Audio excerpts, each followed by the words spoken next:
Hey there, everybody. Today we're going to be going over something that confused the heck out of me whenever I first started back on UO. I played way back in the day. Back then, you had your exceptional weapons and your non-exceptional weapons, and every now and then you'd run across somebody that was super bougie that had, some special item effects on it. But nowadays, there's so many different I guess just properties that it can be really confusing, and especially whenever you're looking in the chat and you see things like DCI, SSI, HCI, all these different things, and it's like, what are they talking about? So it can get pretty confusing. So what we're going to do is we're going to go right to the vendor search real fast, just because it's the fastest way for me to go over, some of the actual properties themselves. So we've got all of these. These are pretty self-explanatory. You've got hit magic arrow. Obviously, that's going to obviously cast magic arrow whenever you hit, or on hit, it'll do the magic arrow. And a lot of these as well. The area ones are extremely good for the champ spawns. If you're going to, or any kind of, I guess, environment you're in where you're going to be hitting multiple mobs at once. So if you are like a Sampire or something like that and you're wanting to hit more things at once to drain HP from them, this would be a phenomenal thing right here to have. Lower attack obviously does what it says. Lower defense does what it says. Now this is where it gets kind of confusing. Life leech and mana leech, they're going to suck the life and the mana out of the enemy and return it to you. Mana drain just takes their mana away. So don't get mana drain thinking that it's mana leech. I've done that before. And of course you've got velocity and bane. Velocity will get an additional hit, and bane is right there. So let's see what we've got under caster item properties. Spell damage increase. This is what people call SDI. Nobody spells it out. They just say SDI. So if they're talking about SDI, this is exactly what they're talking about. Spell damage increase. This is going to increase the damage that your spells do. So as you can see here, I've got 18% here, 18% there. You've got, let's see, where else? 5% there, 25% here. So all this is going to help you with your spell damage, which is really important, especially if you're going to be a primary caster in the game. Casting focus, so that's going to allow you to cast even if you're being hit. Lower mana cost, obviously that does what it says. Lower reagent cost, this is really important because if you are a new player, you can get a 100% lower reagent cost suit for pretty cheap. From Ragnall or any of the other crafters on the server, and this will allow you to macro up your magery, necromancy, chivalry, all that without using any reagents, which is really cool. Mage weapon, I used one of these whenever I wanted to lower my magery skill, so I could get another 15-20 points easily and then take it off, and then at that point you're at 120. Faster cast recovery and faster casting, these two things are extremely important in my opinion, just because they are going to allow you to cast spells faster, and at that point after you cast it, it allows you to cast another spell more quickly. So I really value these two things, especially in the champ spawns whenever I'm just busting out wildfire and thunder. So spell channeling is going to allow you to carry something such as, let's say, for example, I want to wear a shield as a caster. Well, with this shield on, I can cast spells without having to remove my shield, which is really nice, not having to re-equip everything all the time. Mage armor is just going to be on certain magery armors that is going to allow you to regain proper mana while wearing it. I actually have not seen fire resonance, cold resonance, poison resonance. I haven't seen any of these yet, so I don't really 100% know what they do, or maybe I'm just not looking for them. But yeah, I haven't seen those. So stat and properties, these are all pretty simplistic. Obviously, if you're wanting getting strength, dex, intelligence, hit points, hit point regen, stamina regen, all these things.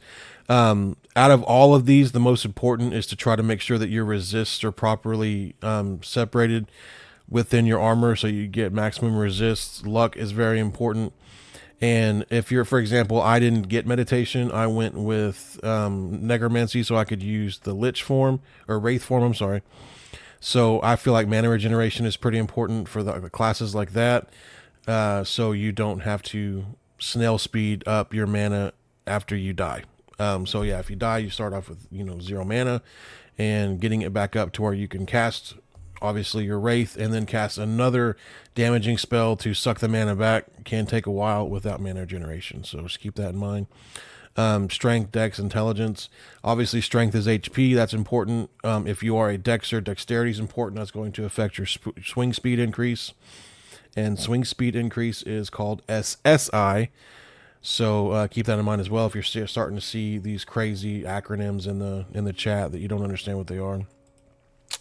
Special item properties. So these are all going to be just what race you are only. So there are gargoyle only things. There are elf only things. Night sight is going to allow you to see at night. However, on with enhanced razor, you don't really need that. You can turn on always daylight in that. Self-repair, this is awesome. It's going to allow you to never really have to repair your item. It'll repair itself. Lower requirements, that can be important if you're a caster and you don't want to put all that much into strength and you want to use like a big fancy shield or something like that. But realistically, typically you're going to be able to have whatever stats you need without having to use this. Enhanced potions is going to allow like your greater potions, your cure potions, all those things to work better. Artifact rarity is going to show, like, for example, let's see, this is prized and brittle. This, well, I don't have anything on right now that I think, oh, maybe down here. So this is prized, major magic item and major artifact. That's going to be the artifact rarity right here. So just keep those in mind. Cursed, not cursed, cannot be repaired, cannot be repaired, brittle, and antique. Antique loses its durability like crazy. If you can get away from antique, obviously it would probably be better to do so. If not, you can use sovereigns to remove the antique from it. So let's go over non-combat skills. Or did I go combat skills? All right, so we'll do combat skills. All of these are basically just going to be increased skills that you're going to have, such as anatomy, poisoning, peacemaking, whatever. Non-combat skills are going to be right over here. So one thing I guess I missed is the actual melee properties. So damage increase is pretty big, especially if you're going to be sucking your HP based off the damage you do. The more damage you do, obviously, the more you're going to be leeching the HP. That's huge. DCI, defense chance increase. So if you see DCI or HCI in the chat and you don't know what it means, it's a defense chance increase, hit chance increase, swing speed increase.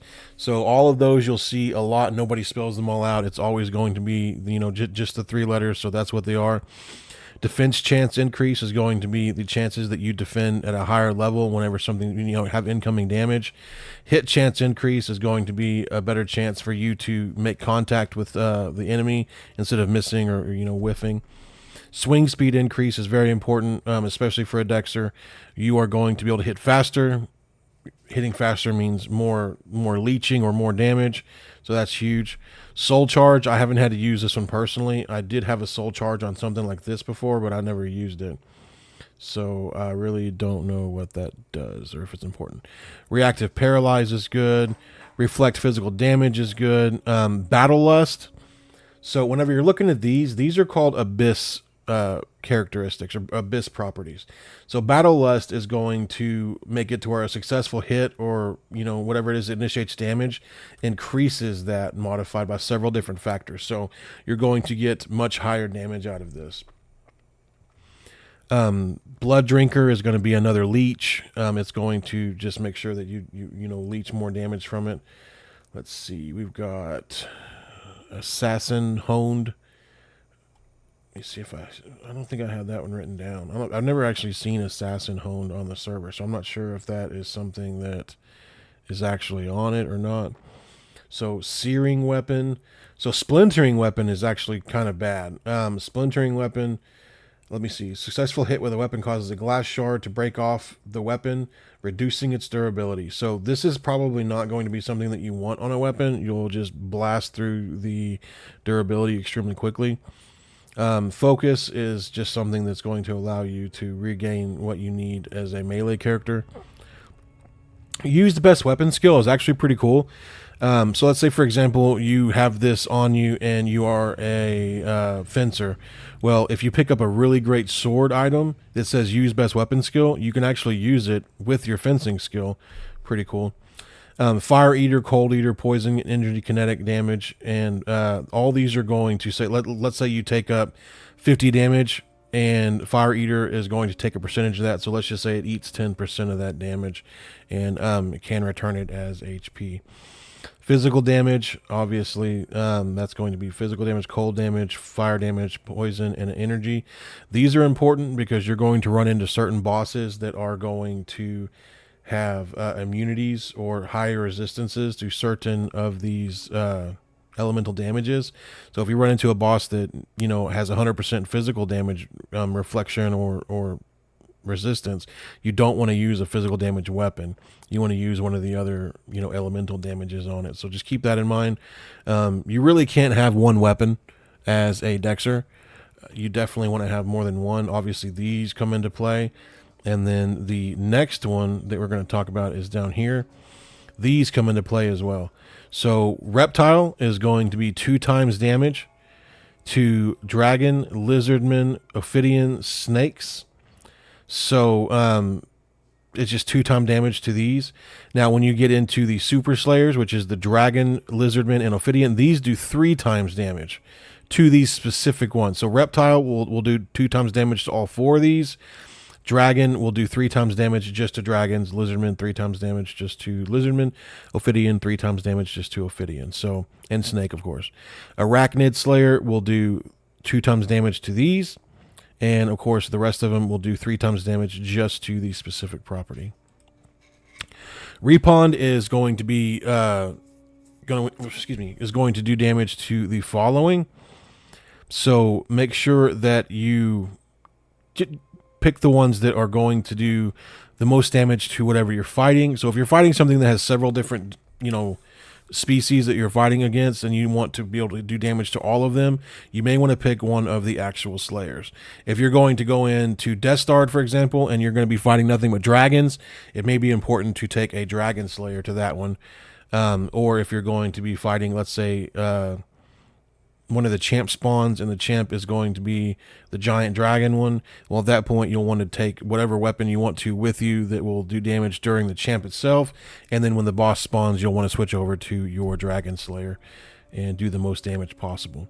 And of course you've got your demon versions and your elemental versions here.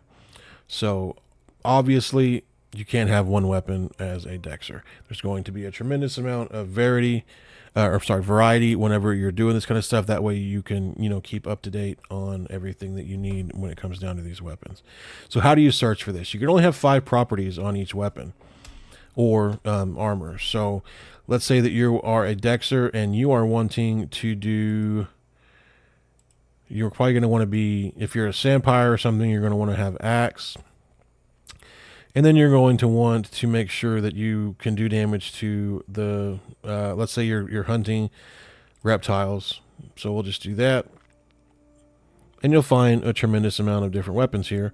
So what you're going to find is that the reptile slayers are going to be a little more rare.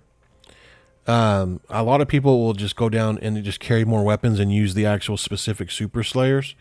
So let's just take Reptile out and we'll go over it and we'll do Dragon and see if that one has any better luck.